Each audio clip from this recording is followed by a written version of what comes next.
Testing, testing. 1, 2, 3. 1, 2, 3. Testing, testing.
So type in your email because I don't know it.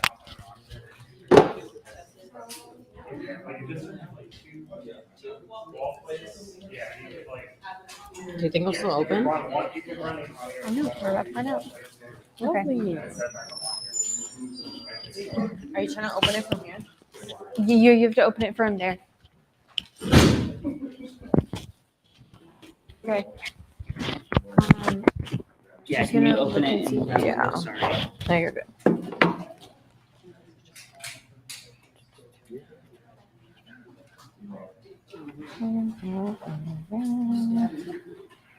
Wow.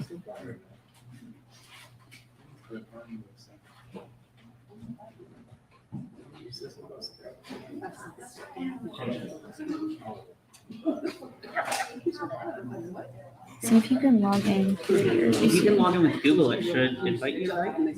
No, yeah, do that, but do it through your other one. Because it should let you pick. Yeah.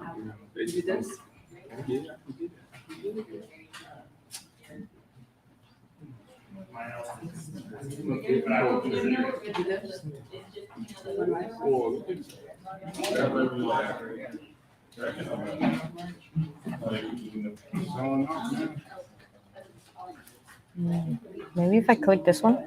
Trying.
Okay, hi guys. We're going to go ahead and get started. My name is Rachel and I am the director of ACM-W.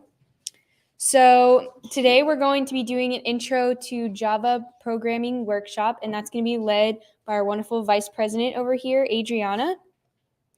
So before we go into that, we're going to start off with what is ACM-W. I'm sure some of you are new here and some of you are already members, but ACM-W is a sub-organization under ACM, which is the Association for Computing and Machinery. And what ACM-W does is we focus on providing an inclusive environment for women in technology. So we strive to create open opportunities for everyone and anyone, no matter your background in STEM or computer science. So if you are not a member, then go ahead and scan this QR code and you can join and be an ACM member, and it's absolutely free. And then you can get notifications about the meetings and you can get some free stuff. So.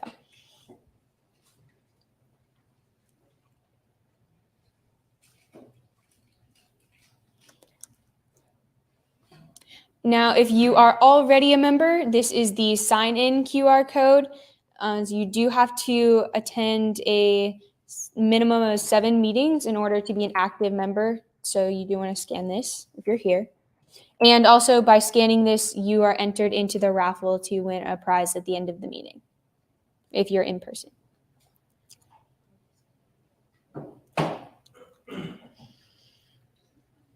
So this QR code will remain up here, but a little bit about some of our upcoming meetings. On the 29th, we are going to have a meeting with Dell, who is one of our sponsors, and they're going to kind of walk you through what it's like to work at Dell. And the location is to be determined on that, but it is going to be from 4 to 5 p.m. on the 29th.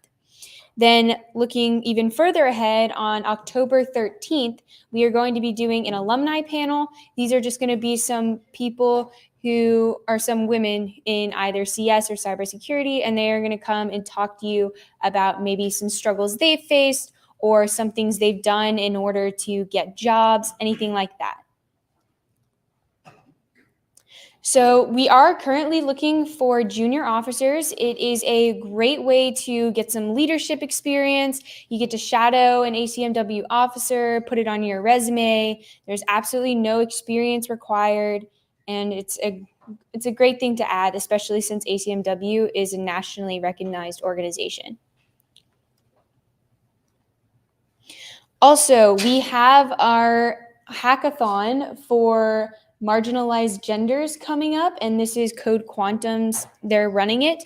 And so this is definitely a great idea to kind of get involved, and you can also win a bunch of free stuff. So it's super fun. It's a 24-hour hackathon, but definitely scan that QR code, register, and come. Okay, and I will now pass it on to Adriana.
All right. Hi, guys. My name is Adriana, and I'm the VP for ACM-W. Sorry about that. My laptop decided to die on me, so I had to get my charger.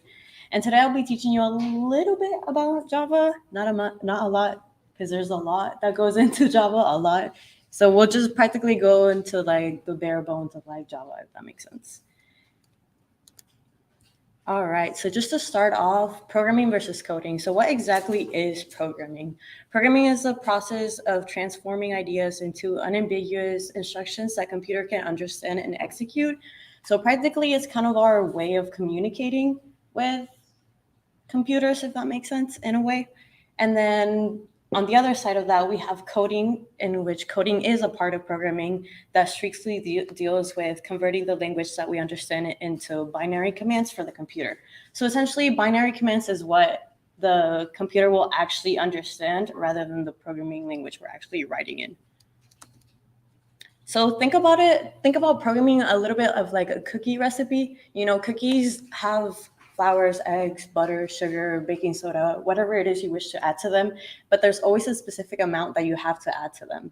There's also instructions that you have to follow, like put in the butter first, or put in the flour, preheat the oven. And you have to follow those specific instructions, how they're listed. If not, your cookies are not going to come out great. They're going to be gross, or they're going to be like burnt. So much can happen. So you have to follow step-by-step instructions in order to achieve the most perfect cookies. And in doing so, the most effective program as well. So yeah, we have to follow step by step to avoid mistakes such as bugs or crashes that would inevitably like make your program not work. And your cookies will end up burnt like that too.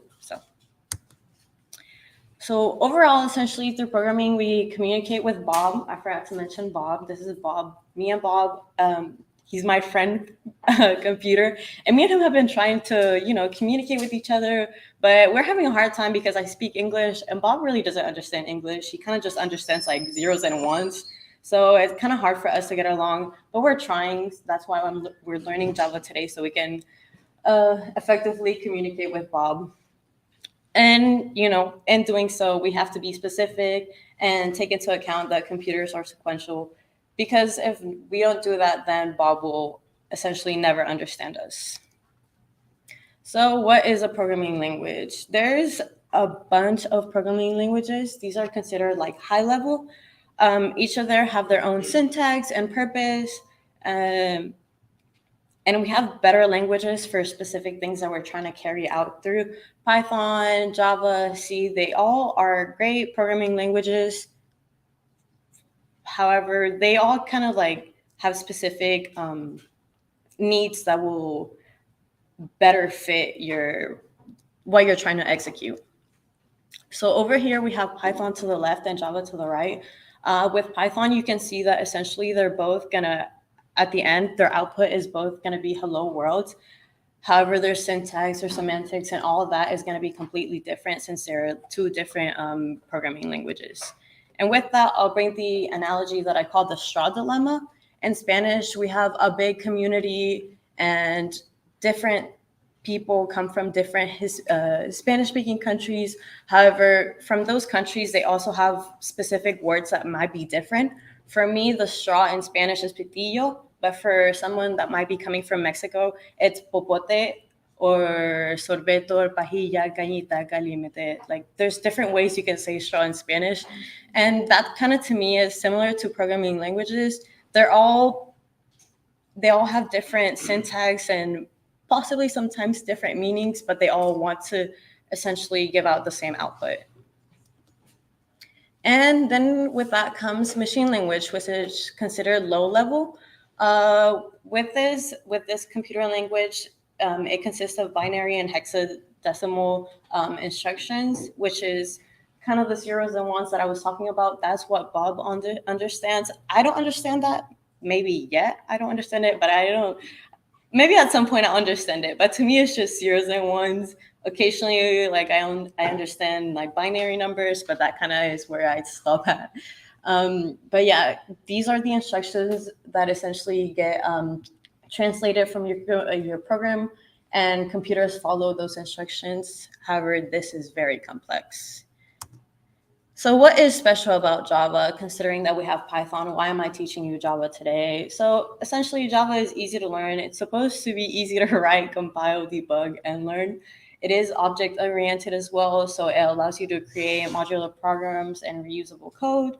And it's platform independent, which I believe is like one of like the biggest things about Java is that you're able to create this program, and there's that ability that it's going to be able to run in different computer systems. And not only that, but not only is the source, but also the binary translated as well into that. So starting off, we have statements. Statements are essentially your building blocks of your programs. There's different types of statements. For Java, we have your control statements, your declaration statements, and your expression statements. Don't get scared, I'll explain some of them. We'll start with your arithmetic operators. These, you probably have seen them.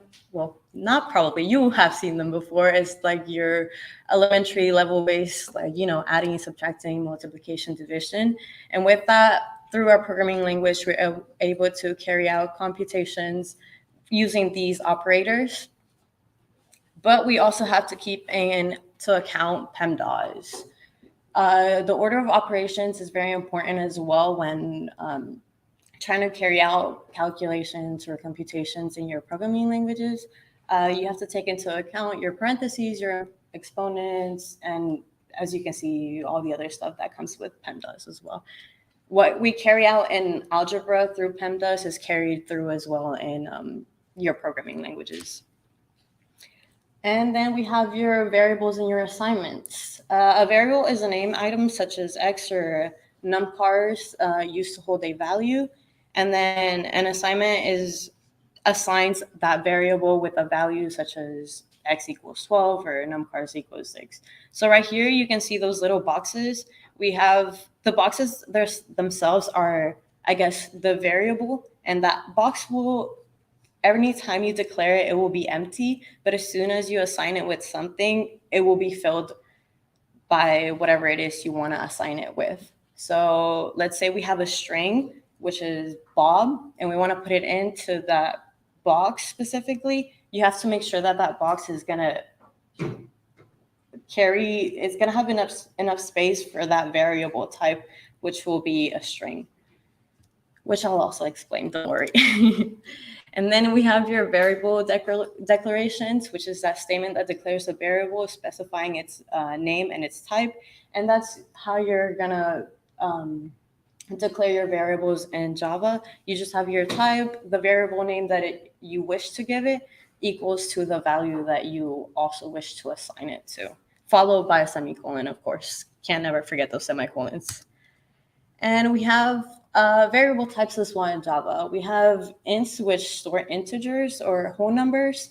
Strings are a non-primitive Java type, but I include them simply because we tend to work a lot with words, and I think it's kind of important to work with strings in Java. And strings, essentially what they do is that they store text such as like hello, maybe a name, a color, etc. And they're surrounded by those double quotes. We also have your chars, which are your characters, which store single characters, whether that be A, B, any character that you might be able to think of will be stored as a char type. And they're surrounded by single quotes. We also have your floats or your doubles, which will store floating point numbers with decimals. And then your Boolean types will store two states, which is either true or false. So we want to practice. Let's see. I can't carry this out. Okay. So if you guys want to go ahead, you can simply look up on Google Java Online IDE. And in doing so, you maybe click the first or second link, and then an IDE will pop up in which you can practice this like small things that I've been teaching. Let's see.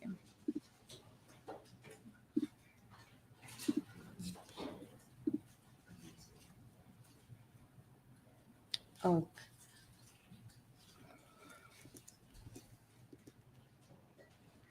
Yeah, I think I made that a little better so you guys can't see. So this first line that line by line 11, you can see it says system.out.println. That is what's gonna allow you to print in Java. So if it helps you, I'll run this just basic thing that they have, and then wait for it to compile and run.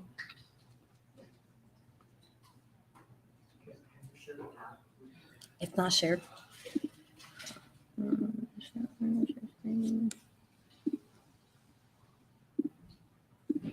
There we go. So there we go. While I did that, it decided to run. So right there, inside those quotations, we have welcome to Online IDE, happy coding, smiley face. And at the bottom right here, that's kind of going to be our output window, if that makes sense for you. And it's going to practically output whatever it is that we're doing right here. So just to start us off, we can declare a variable. We'll start with any number. Well, I'll just do an integer number for it to be simple, and we can do this one as X. And then we can set X equal to any number that you guys wish, but I'll do 5. And then don't forget those semicolons, always need them. And we will also do another variable, another integer variable, and we can give it equal to 5. So putting a semicolon makes it know that there's going to be another line.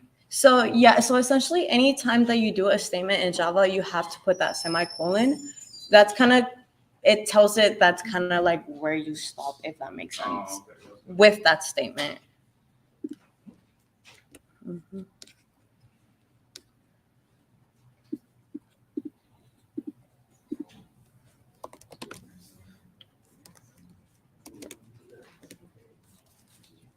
Mhm.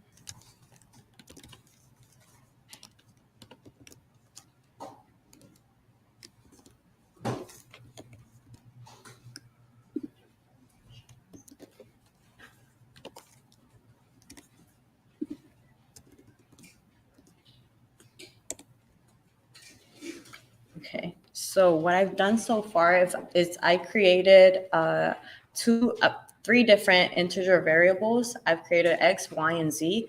I've assigned 5 to the value of 5 to x and the 10 to the value of y. So think about those little boxes that I talked about previously. X, we have a box right here named x, we have another box right here named y, and we have another box right here named z.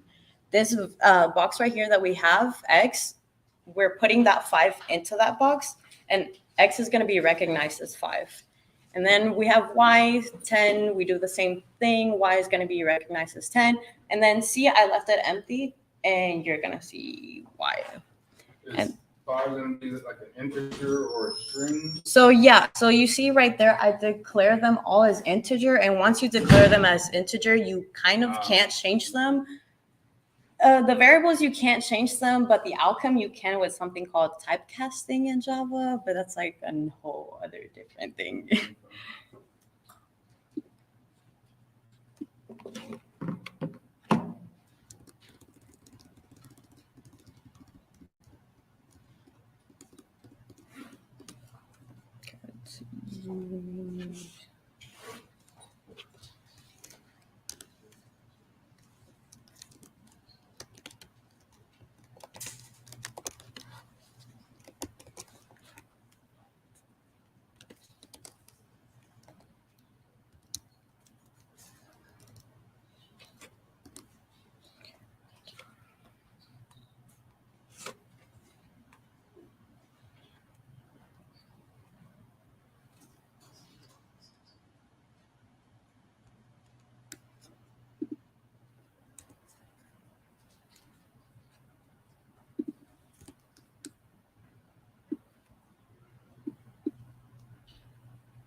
All right, let's see. In order to print this variable, let's do it right there.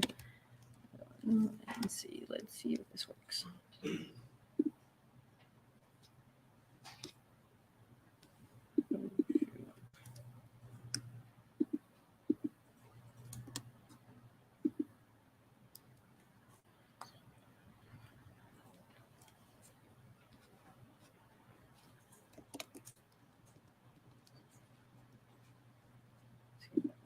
So,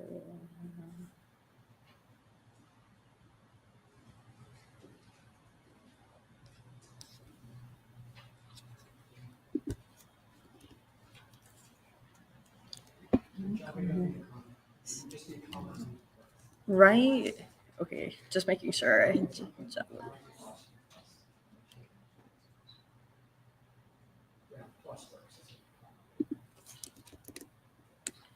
I'm still in like my C mind because I'm working in C. I'm sorry.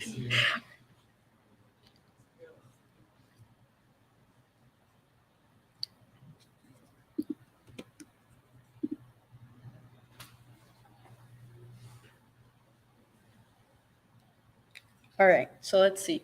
So after I've created those variables right there, we have this little like math operation right here where we're adding x and y, and we're setting c equal to whatever x and y add to. So we're going to be adding 10 plus 5. And then that bottom line is just going to print out whatever it is we wish to print out. And I just typed in x and y equal. And then right there at the bottom, you can see that x and y are going to be equal to 15. So let's see, we can do other stuff with this. We can multiply it, we can divide it, we can add it, and we can just play with it to see however it is we might want to work with it. And right there, that little operation, that asterisk is going to be your sign to multiply. And then as you can see, 10 times 5 is going to be 50. So once again, your x and y are equal to 50. And we can also divide as well if we wish to.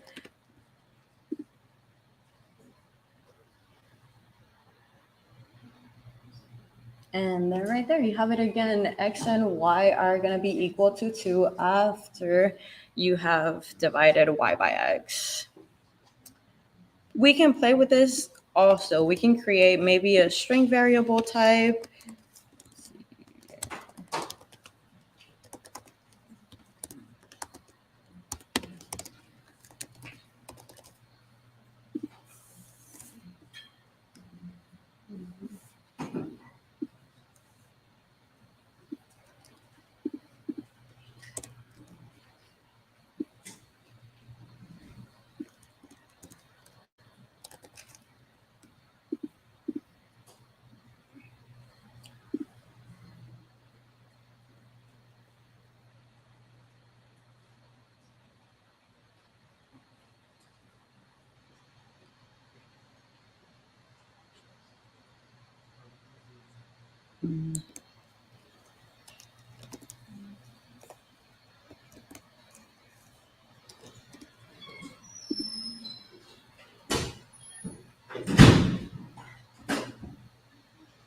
So there we go. I simply, once again, as you can see with all your variable declarations, you start with that variable type.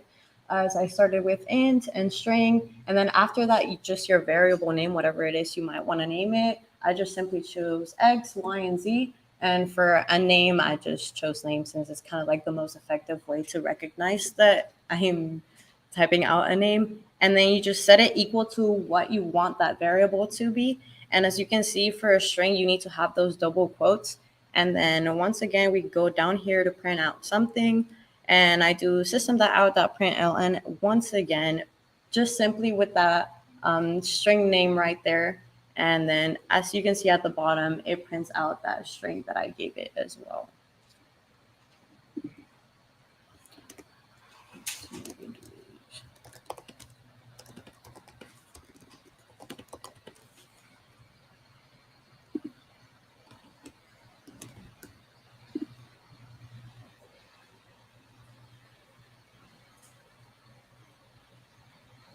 And with, as you can see as well, we can also add specific things we might want to add at the beginning that might have nothing to do with our variable or might do. Just like simple lines of code that we might want to print out that specify something.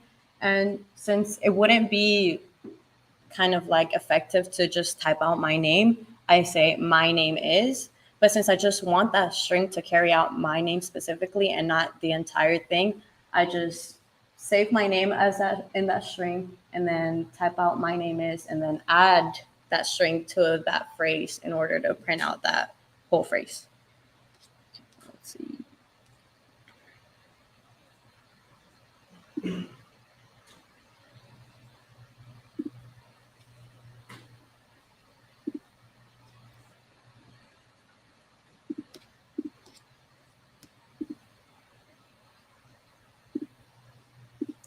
And with that I showed you guys, I kind of did it for you. But if you want to go ahead, I'll give you like, I don't know, maybe like 3 to 5 minutes so you guys can go ahead and play with the Java IDE online and see if you can try and get it to work out. And if you have any questions, raise your hand.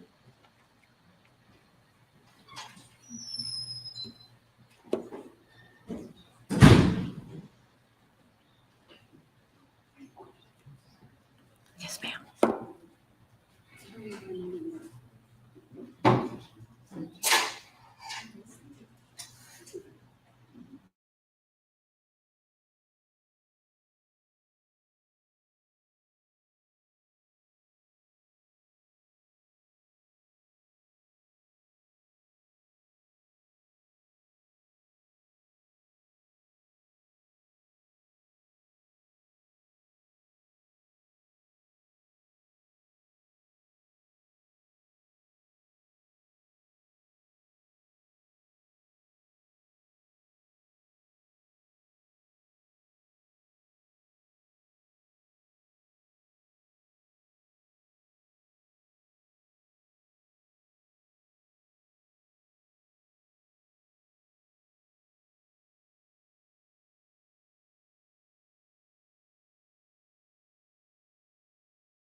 work, whoever was trying to, just to make sure to keep going.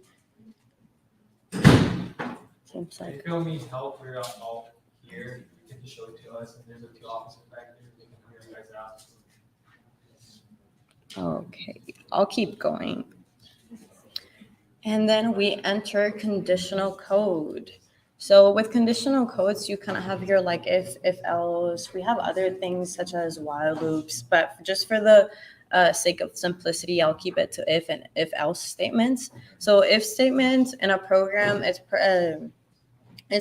has one branch, and that branch is a sequence of statement only executed under a certain condition. So let's say that you're going to a park and that park only has a discount price for children under the age of 5, then that branch will only execute if that expression is true. So just to make it more simple, I'll kind of show it right here.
So let's see right here.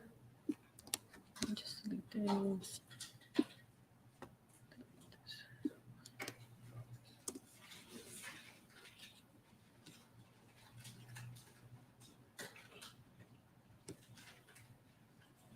So here is going to be my statement. So I'm essentially saying if X is less than 10, then I will print out that statement that is under it. So if X is less than 10, then I will print out X is smaller than 10 with following the syntax as well. You'll need your if statement, that condition that you're talking about, and then the curly brackets, just so the function knows where to stop and where to end.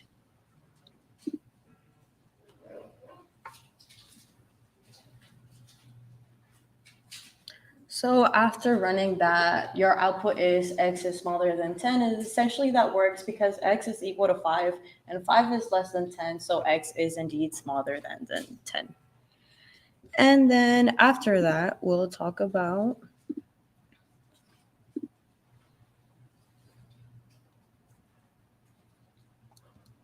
if else statements. So an if else statement has 2 branches.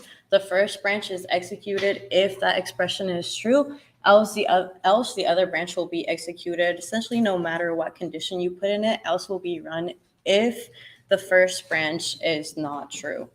The first expression is not true.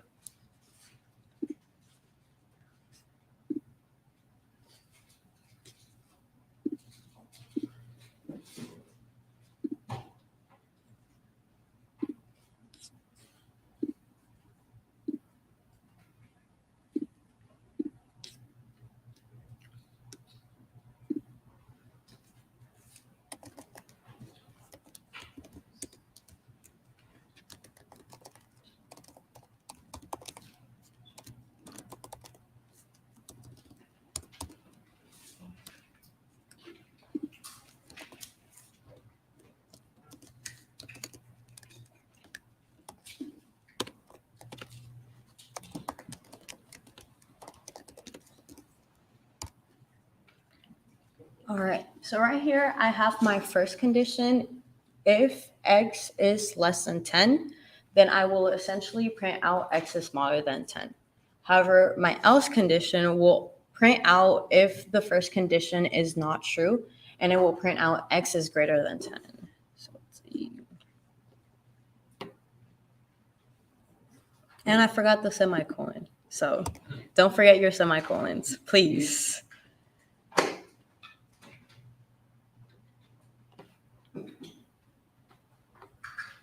does it take so long? So kind of a lot goes into that. So essentially, like the program has to translate like the programming language into assembly code, which is going to be those zeros and ones that the machine actually understands.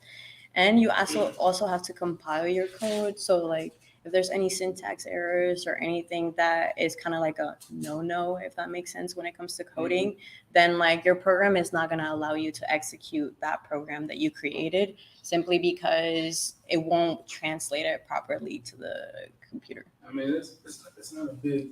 It's not So big. yeah, it's not big, but usually IDEs will also take longer, if that makes sense. So it might just be the IDE. Yeah, it could be the IDE. Which IDE is this? It's just an online IDE, Oh. online/java.com. So yeah, after that ran, as you can see, since my first condition is true, then the first statement was print out. So x is smaller than 10. And then right here, we can come back and maybe change the value of x to 20. And then once we run that again, our second statement should print out, considering that the first condition that we put out was false. And as you can see right there, x is greater than 10. Since we switched the value of x equal to 10, we switch that to 20. And then that x is going to be at 20. Is 20 greater than 10? No. So you move on to the next statement, and that next statement will print out.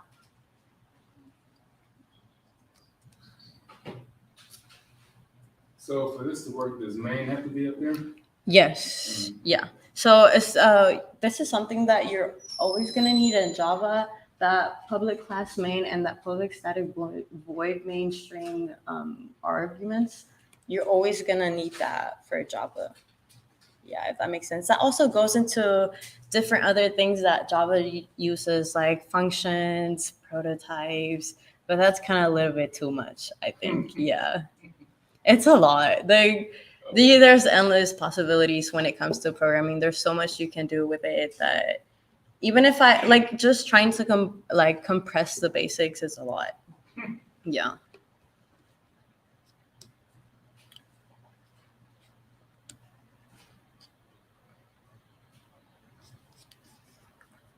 All right. So if any of you guys want to go ahead and try it out in your online IDE or any IDE or anything that you might have open to run to Java, I'll give you maybe 5 to 7 minutes to play around with it and see any like cool conditional statements that you come up with, and just let us know if you need any help.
majoring in cybersecurity? Computer science. Yeah. I'm like, I'm in like my like basics right now. So yeah. Are you doing is that a BS or a PD? BS. Yeah, computer science, they don't count it under the like Oh, they don't do this. the business. Yeah, cybersecurity is, but not computer They got science. cybersecurity science and business. They do? I did not know that. Yeah, we just figured that out recently ourselves. Like, but man, you know, that's science. That's brainiac stuff. Yes, you know, have some interesting classes. Yeah, it's pretty cool stuff sometimes. But it can get confusing real quick. Real quick. Your after major is Computer science, yeah. information. Mm-mm. Science. So you're in that. That's the bond building, right? That's sorry? Bond building, is that the science? No. So the computer science kind of has like its own little building. It's called the North Paseo building, the NPB. Yeah. So that technically we're also like.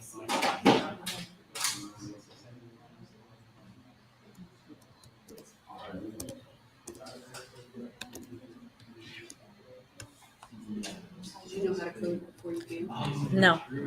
Yeah, no. The Why Computer science? Oh yeah, so I went to high school and we had something called AP Computer Science or AP Computer Science principles. I was like on my last year, I was on my senior year and I was like, I think computer science is hard, let me not put myself through that. I'll take computer science principles first.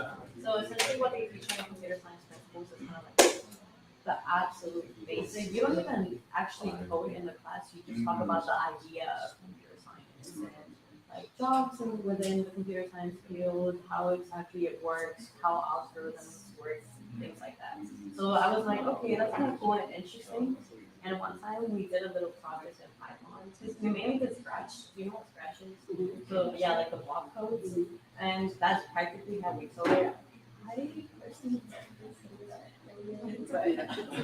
some people it's just a building block, but I mean some people consider I personally don't, even though I probably should, but I feel like you don't really get that much off of it. You just get the idea behind it. And then we did a little bit of Python, but it was like the most basic, like printing stuff, or just doing like the stuff that I'm doing right now with jobs. And I was like, okay, I think this is a little bit hard. So maybe I should go into a field that will like actually excite me to learn more about it. Because math to me is just like basic and all that stuff. Like it's easy for me to pick up, but this is the one thing that actually helped out hard. It's just like when that challenge. yeah, it's a challenge, and that's why I like it. That's good. You were both cyber, why don't you do cyber and info? Oh, Give us the information. and Cyber, cyber record. someone getting into data science, I was just telling her earlier. Yeah, for computer science, you can actually do like concentrations. I'm planning on doing like software engineering, but you can do them in data science. I used to do that. I used to do it. I just, wanted to, get into a little bit more by taking some more classes and whatnot. Because data science, it was just came up with so much the last few years, So. Yeah, that makes sense. And computer science right now is something that's not going to stop. Like you will find computer science in every field, no matter what. Healthcare, computer science. Sports, computer science. Marketing, computer science. Literally anything that has to do with data and programming is like really big right now. I actually watched like a documentary and they were talking about how like a couple years ago data surpassed like oil as an industry, which to me is like crazy. How does data but it makes sense. We have so many people and there's so much stuff that you can learn about somebody, which makes sense. And I just think it's pretty good. But they were just talking about the last. Oh, we'll be right there. Okay. Sexy. No, you're good. And so I am practically done. However, somebody brought a really interesting concept. They said, what if I'm trying to get a variable from the user? And that's what I'll be teaching you today as well. So we do it through something called Scanner. So this is kind of the format that you have to follow through. for it to work. Right here, it's kind of the name that I'm giving it, but you can give it a different name. Just at UTSA, that's mainly what we call it, I guess. I don't know why we call it that, actually. I guess I'm not sure why, but that's why we like how we like name our scanner, if that makes sense. And so let's see, new.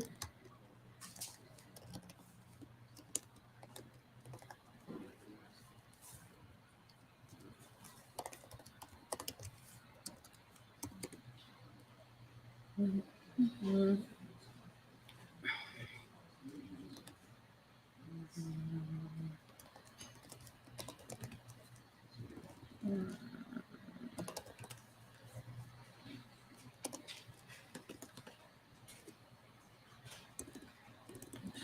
Let me just do C equals.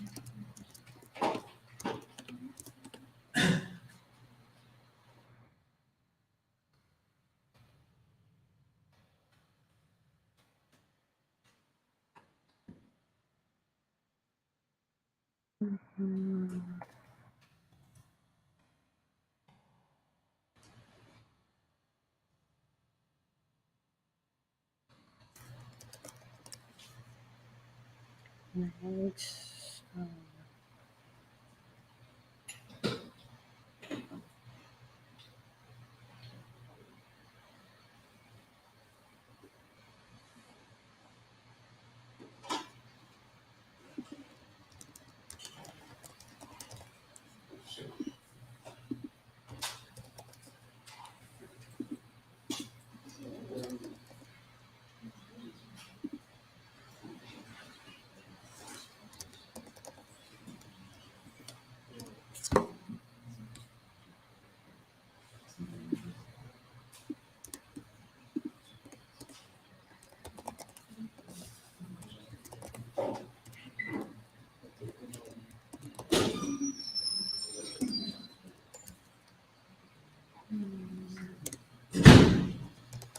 let's see if that works.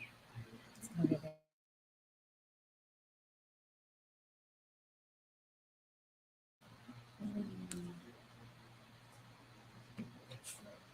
Gosh, I remember. 2 hours. Gone out. To what? 2 systems gone out. Oh, I didn't even see that. What the heck? That's why I like the challenge. Like I'll miss it. That's the one thing when it comes to coding. Like I'll miss the most. It's a. You didn't import this then. I didn't import the scanner. So much you have to do with this scanner stuff. I literally have not touched Java that much since like last year.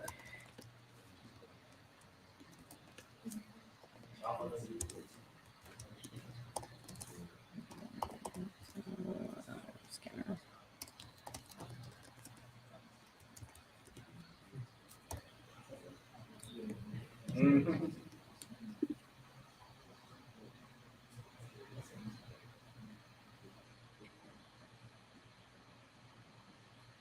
Are you using virtual machines when you mess with this? I hate using VDIs because at UTSA we have a VDI and it's horrible to use. It's so slow. It's so meticulous. I don't like using it.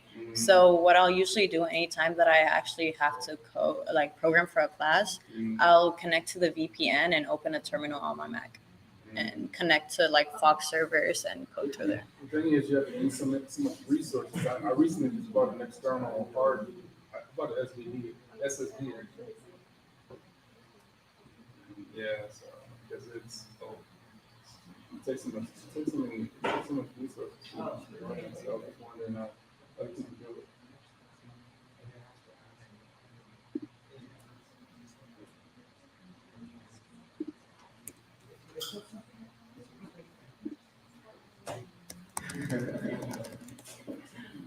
Here we go. Okay, but let me ask it a question first.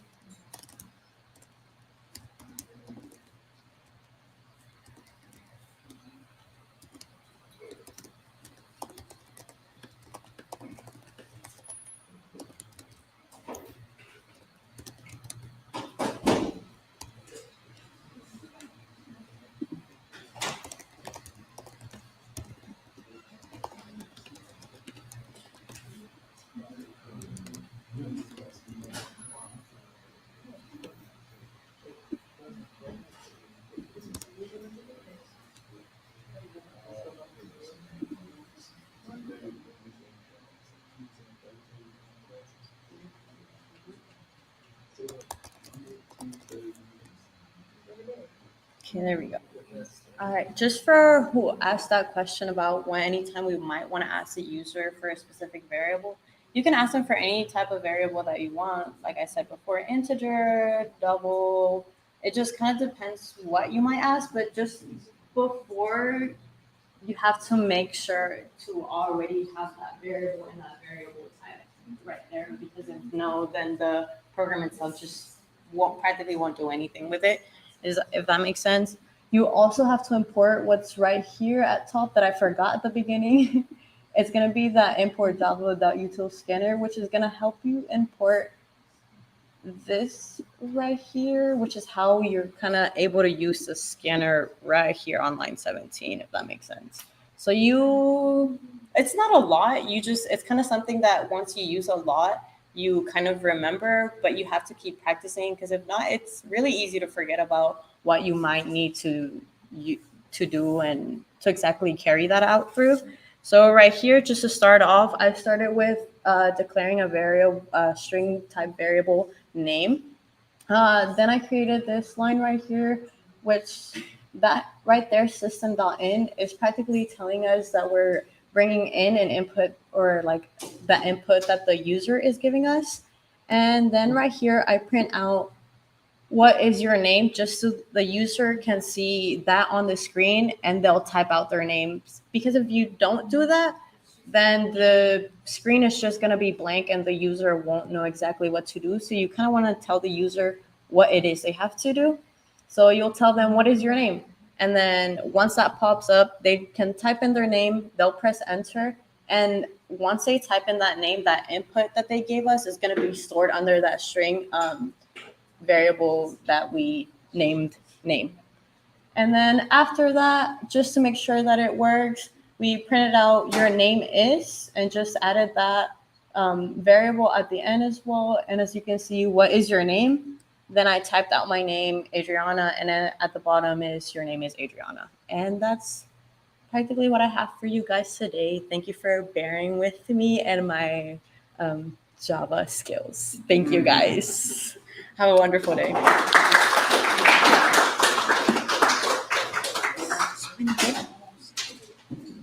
Thank you guys so much for coming. And who is the UTSA ID VVW261? Are they still here by any chance? No? Okay. Aditya, spin my wheel again. So basically, this is just it's like a little wheel. If you get picked because you attended in person, you get to pick from our prize box, which is some ACM-W merch. So it's free. But